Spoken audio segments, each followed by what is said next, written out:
Hay un versículo bíblico que quiero que miremos antes de cualquier cosa. En Mateo capítulo 9, versículo 13. Mateo 9.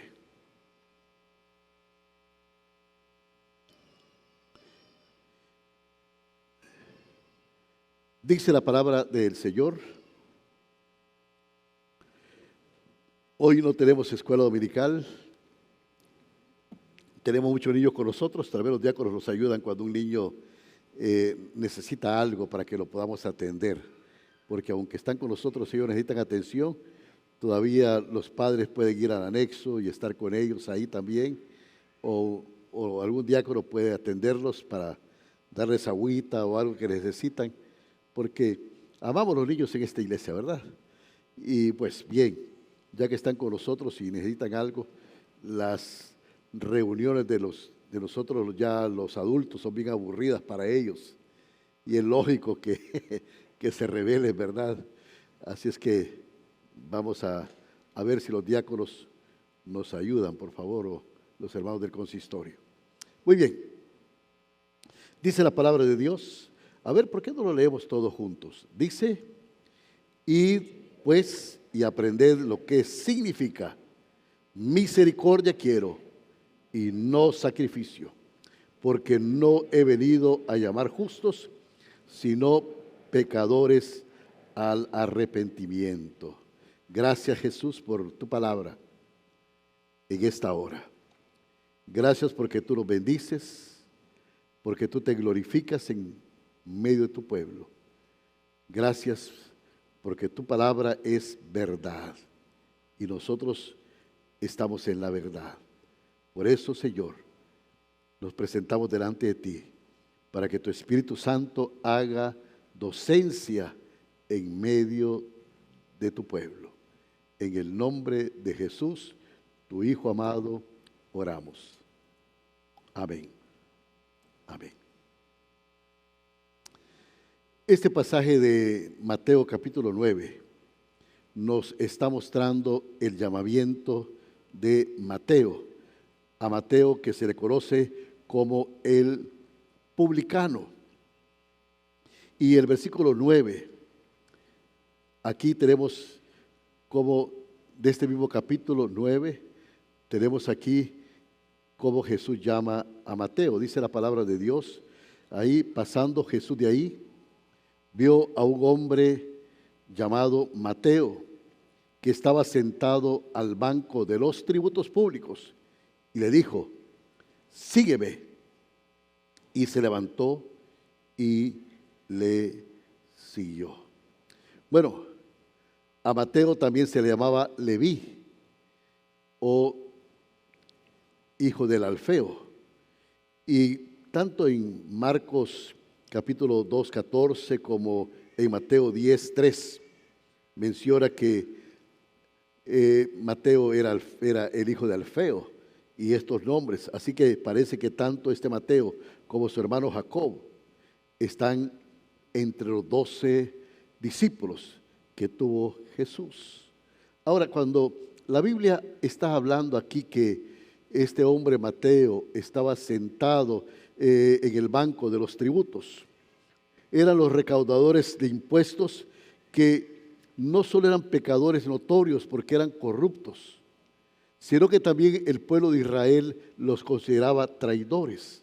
Recuérdense que el pueblo de Israel estaba subyugados por el imperialismo romano, o sea que ellos estaban dentro de un imperio romano que los explotaba con impuestos, y que un judío empezara a recoger impuestos para los romanos, pues ese era un signo de una persona despreciable, de un traidor que trabajaba para la gente que los tenía casi esclavizados. Pero esta gente ni siquiera cobraba los impuestos que era, sino que le ponían porcentajes más altos, porque el porcentaje más alto era para ellos. Yo recuerdo cuando mi papá era pastor en Pinalejo, que una vez fui con él a una pulpería que era de una hermana, una trucha, como le decimos también, y mi papá entró ahí porque una hermana de confianza de la iglesia, y le dijo: mire, hermana, esta balanza está un poquito pasadita, ¿por qué no la regulamos para que esté en su posición normal? Y ella le dijo: no, pastor, déjela así, que esa es la ganancia del Señor.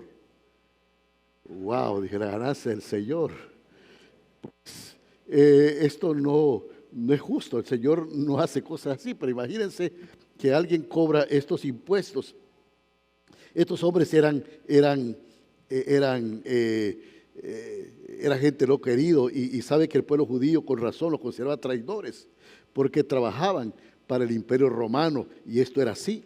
Ahora, fíjense que existe también evidencia arqueológica de que los que pescaban en el mar de Galilea tenían que pagar impuestos por los pescados que ellos pescaban en el mar de Galilea. Ahora, se puede imaginar a Pedro y los demás discípulos que eran pescadores, que estos tipos iban a cobrarles impuestos por los pescados que ellos sacaban del mar de Galilea, y ahora tenerlo de compañero no era muy grato, no era muy grato. Estos impuestos eran dinero que realmente se les estafaba. Y Pedro, Jacobo y Juan y los otros pescadores que eran discípulos realmente tenían razones para no quererlos. Pero Jesús, que conocía el pensamiento de ellos, y lo que parece ser es que Jesús no solo llama a Mateo, sino que se sienta con ellos a comer. Vayamos al versículo 10 ahora, para que sigamos leyendo y miremos lo que está pasando aquí y pongámosle contexto a todo esto. Y dice: y aconteció que estando él sentado a la mesa en la casa, he aquí que muchos publicanos y pecadores que habían venido se sentaron juntamente a la mesa con Jesús y sus discípulos. Cuando vieron esto, los fariseos dijeron a los discípulos: ¿por qué come vuestro maestro con los publicanos y pecadores? Y miren lo que dice aquí.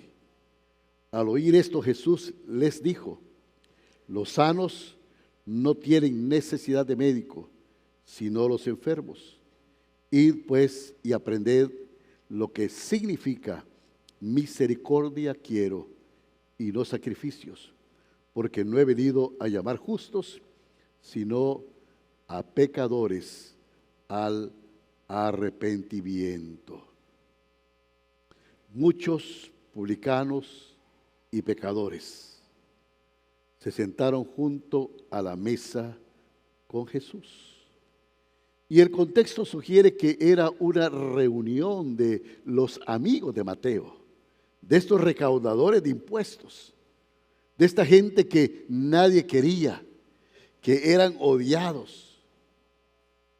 Jesús se sienta con ellos, con ellos. Podríamos decir que Jesús aprovechó primero la ocasión para llamar a Mateo y luego para reunirse también con otros pecadores, como eran los compañeros antiguos de trabajo de Mateo. Ahora, ¿por qué quiero enfocarme en esto? Porque estamos pasando tiempos de bastante incertidumbre. Oímos de la ideología de género, oímos de las leyes que hay, de las cosas que posiblemente no podemos evitar. La verdad es que hay un imperialismo bastante grosero de países que imponen agendas a estos gobiernos para que acepten ciertos tipos de ideologías y todas estas cosas, porque si no aceptan esto o no ponen leyes para regular acciones que todos sabemos que son pecaminosas, que van contra los principios de un pueblo que es cristiano.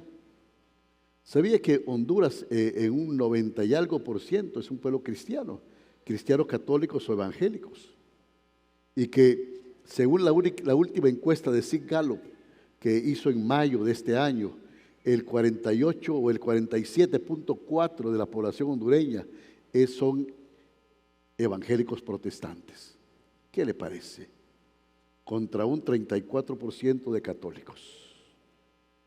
Ahora, estamos hablando que en un pueblo donde las convicciones fuertes son del cristianismo, se les impone estas cosas. Y con un tipo de gobierno que en alguna parte se ha declarado ateo. Esto nos parece sorprendente. Pero sabe, hermanos, que ¿qué hacemos nosotros como iglesia? Nos encerramos en las cuatro paredes y empezamos nosotros aquí a pensar que no tenemos que contaminarnos, o salimos de acá y vemos como una oportunidad más grande de hablarle al pecador, a la gente que se arrepienta para que vuelva a Cristo Jesús. Yo creo que tenemos que ver que vamos a tener pecadores, porque Jesús apunta a una misión entre la clase reprobada, y su primer paso que hace es que llama a Mateo al discipulado, y su segundo es la reunión por medio de él para con sus compañeros, dice el comentarista Bruce. Y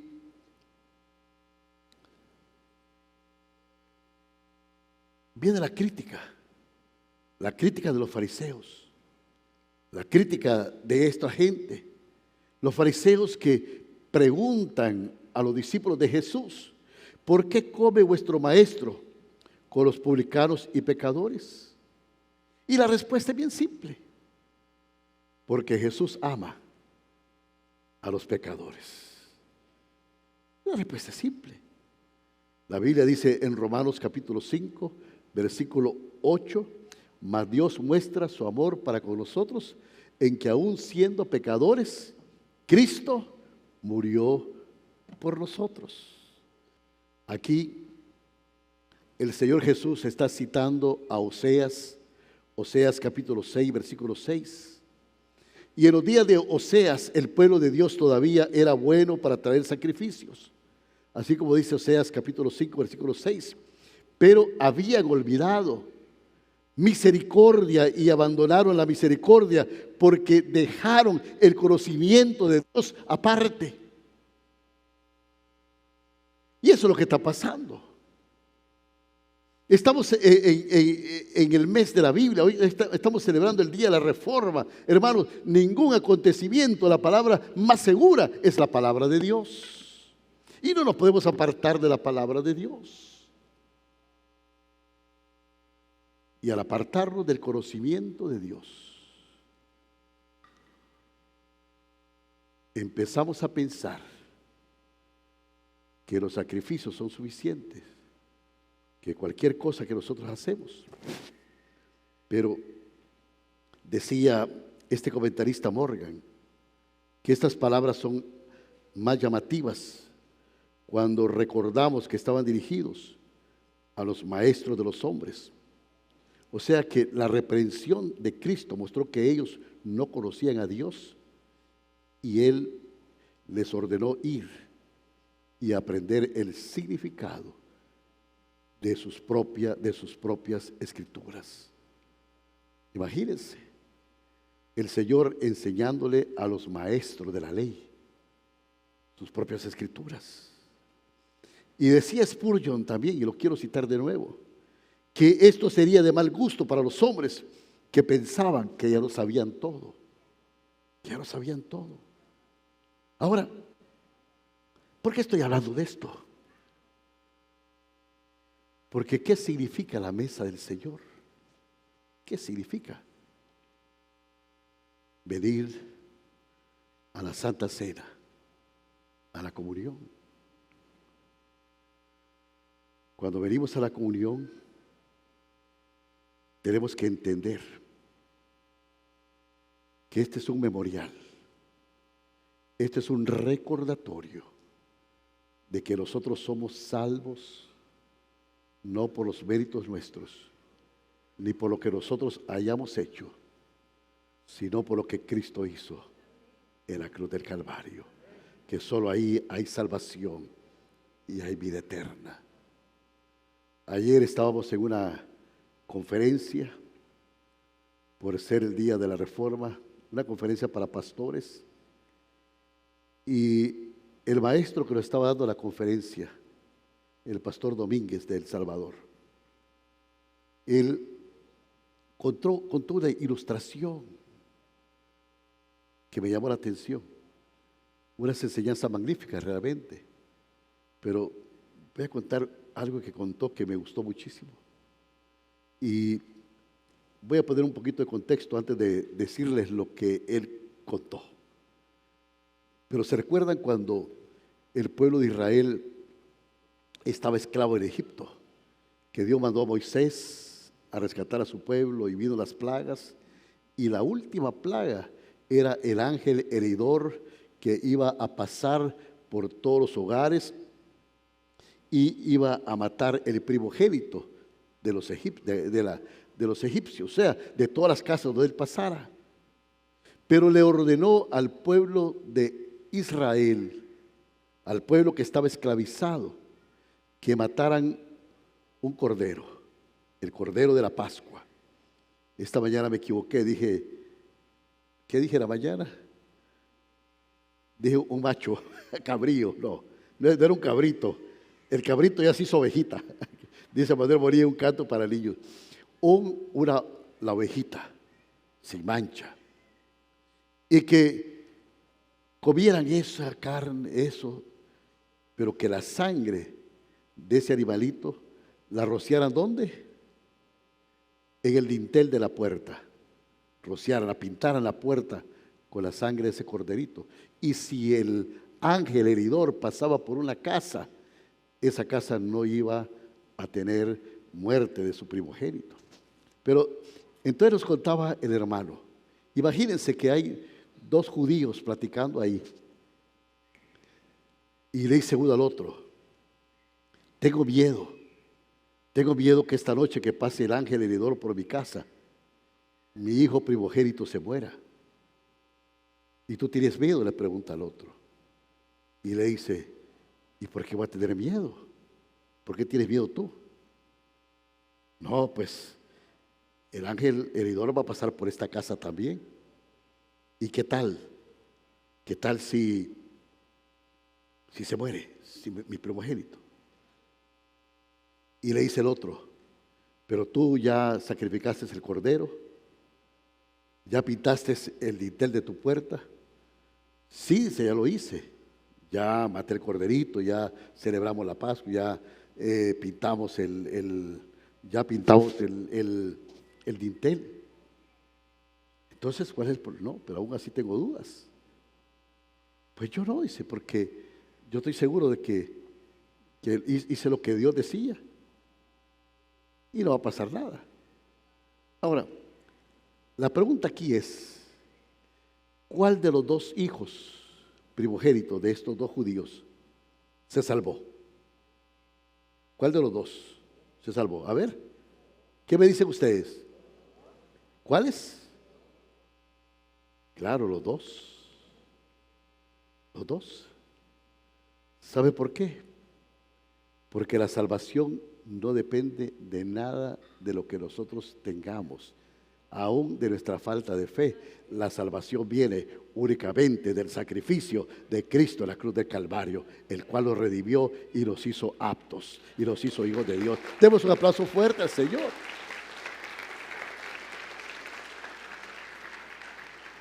Y de eso se trata la cena del Señor.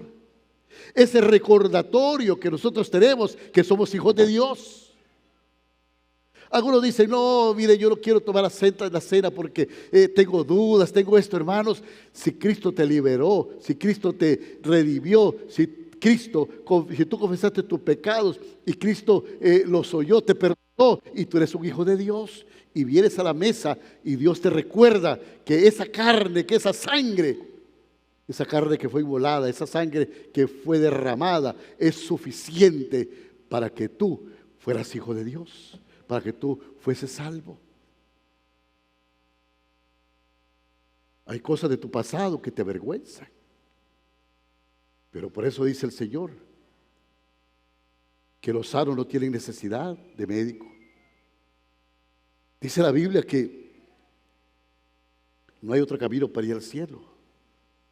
Si hubiera habido otro camino, Dios lo hubiera tomado. Pero el único camino es Jesucristo.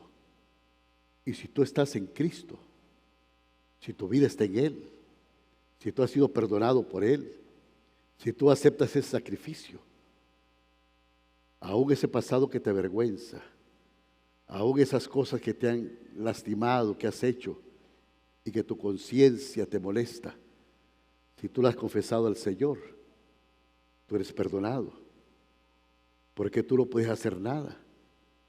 Dice la Biblia que Dios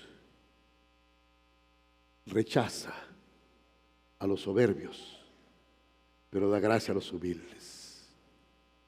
Y cuando tú vienes con humildad de corazón y le dices, Señor, aún con mis dudas, aún con todo, yo acepto ese sacrificio. Yo me puedo sentar a la mesa para saber de que este es un memorial, como tú dices tu vida por nosotros, como tú te diste por entero. Yo puedo ser bendecido. Cuando tú contemplas esa cruz, vas a ver que tus victorias no están en lo que tú has logrado, no está en tu inteligencia ni en tu capacidad. Cuando tú miras esa cruz, miras que tu victoria está en ella, porque Cristo dejó la cruz vacía, porque Cristo se levantó de entre los muertos, porque Él es primicia. Y si Cristo venció, dice la Biblia que nosotros somos más que victoriosos. Así es que, hermano, yo te invito para que tú vengas a la mesa del Señor con ese corazón contrito y humillado, porque no quieres sacrificio que yo no daría. El sacrificio es el corazón contrito y humillado, y el corazón contrito y humillado no desprecia nunca el Señor. Ese es el corazón que tenemos que traer a la mesa del Señor. Un corazón de arrepentimiento y un corazón para proclamar. Y cuando nosotros proclamamos, entonces las obras de misericordia se van a dar, porque Jesús vino a hacer obras de misericordia y de amor. Vino para sanar a los enfermos, para dar vista a los ciegos, para que los sordos oyeran, para que los leprosos fuesen limpiados y para que el conocimiento de Dios se esparciera por toda la tierra. Y nosotros somos el pueblo de Dios. Y ese pueblo es convocado para este recordatorio sublime de ese sacrificio, que no es por lo que nosotros hacemos, sino por lo que Él hizo, que somos hijos de Dios. Que Dios le bendiga en esta hora. Amén. ¿Sabe qué? Voy a agregar algo. Ni siquiera los milagros. Lo principal del Señor es que nosotros sepamos que somos hijos de Él. Amén. Dios le bendiga, mis hermanos. Yo quiero, ¿sabe que hay un himno que es mi himno favorito? Y mientras nos preparamos para este acto, ¿por qué no cantamos ese himno? Así vamos a quedarnos sentados, usted ore. Y ese himno dice, oh, yo siempre amaré esa cruz. En mis triunfos, mi gloria será. Y algún día Jesús, mi corona, me dará en vez de esa cruz. Vamos a cantar este himno. Y oigámoslo con sentimientos, hermanos, y con reflexión, orando a Dios. De la silla. De la silla.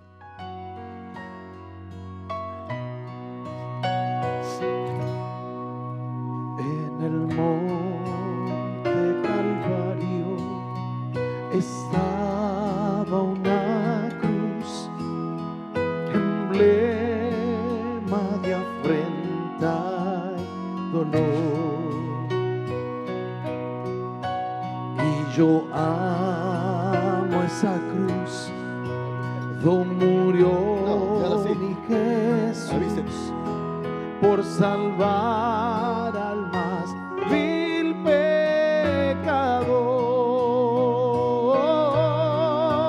Oh, yo siempre amaré esa cruz,